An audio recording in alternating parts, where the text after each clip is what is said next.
Okay, let's move on to some of the common mistakes I've seen. Now, the first one is going into an interview room, not knowing, having no clue what the recruiter's gonna ask. Now, this is what I always ask my clients to do before they even prepare. You're gonna assess if you're a right fit before the recruiter assessing you, because everything they're gonna ask you is assessing, are you a good fit? So you need to assess that first. And that assessment or doing that research or that thought process should be giving you a fair good idea of what they're gonna ask. And these, of course, also include some of the things that could be a concern, could be a potential weakness of yours. For example, one of my clients last week, she said she was working as a purchasing officer for a small company, and she wants to work for the bigger company. However, she has no clue of all the bigger processes and the softwares and the procedures the bigger companies use. So I asked her, do you think you will be able to work in that job without knowing all of the softwares? Have you assessed yourself in that way? And she was like, oh, I didn't. And that's why I didn't pass the interview. Yes. So you should walk in knowing roughly. They're going to ask you, why this company, why this role, why are you a good fit? And you should also know some of the concern they may have. And you should have your own version of the story to be able to convince them. That's number one. Number two, it's preparing your interview answers as scripts or having too long a script versus not having a structure. There are so many ways that they can ask a topic. There's so many angles or phrases or specific ways they can ask one same thing. So instead of preparing a script, it's better to have a structure, which is what I use with my clients. Having a structure and having that flexibility and having your pool and bank of different stories and evidences, it's going to help you easily put things together and can be flexible, and you can tackle different questions around the same. For example, communication, you prepared 3 kinds of stories for dealing with clients, for dealing with manager, dealing with team member. And then no matter how they ask you, you will be able to pull an answer together in a good way instead of remembering a script. And when you're trying to remember scripts, remember, people can see that because you're in your head, you're trying to remember that, and you're not having a dynamic conversation, you're not having that much eye contact. It's just a bit awkward, isn't it? So script is it's not the best way, but having a structure is a good way.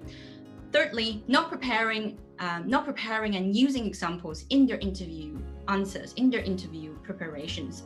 Once again, I guess examples are much easier than me explaining what that is.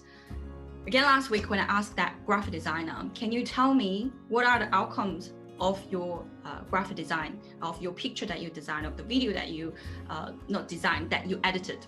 He said, I edit very high quality products, and they are seen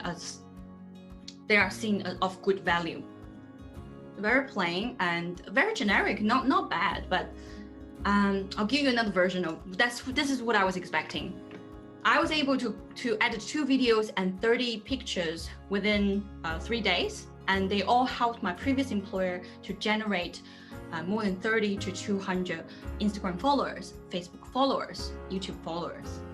So you see the power of using evidence, stories, numbers, actual experiences, right? So that's what I mean by preparing and using examples.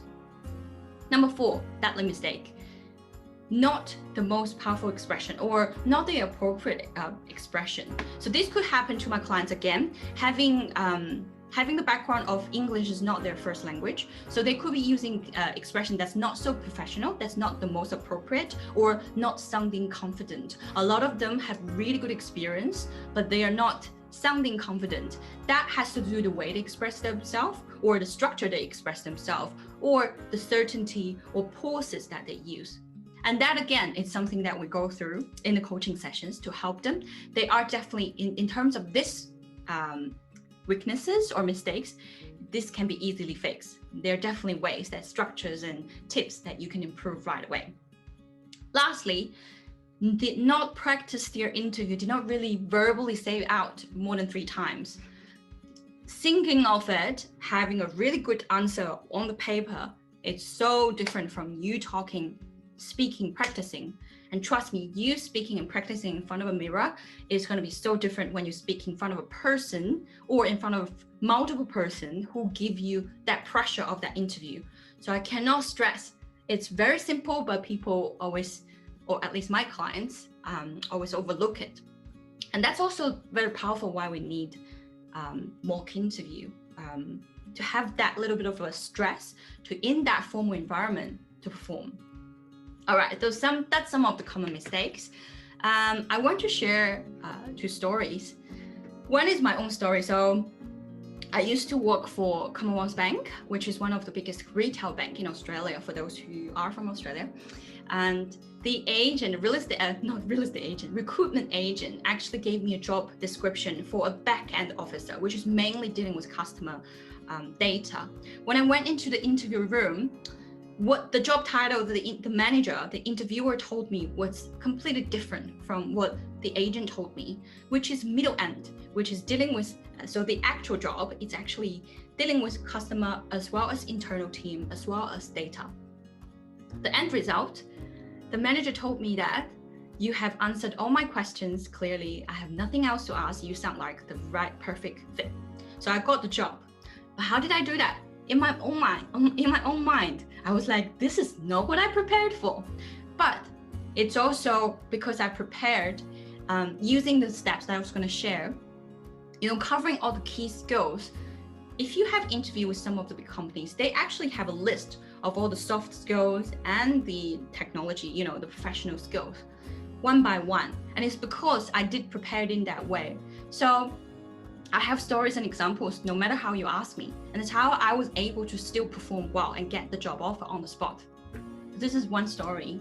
And the second story, I'll probably let you listen to one of my clients, his own experience of getting job through informal interview, through networking, and through a transitioning. It was something he hasn't done before, but making sure that when he present himself, he's making it relevant so that he sounds capable. Benefits from. Jade always has my best interest when I try to negotiate or when I give her the feedback that I took from the interviews, and she'll give me tips and also insightful suggestions or and also role plays, how I can come back or combat with those situations so I can familiarize with myself. There you go.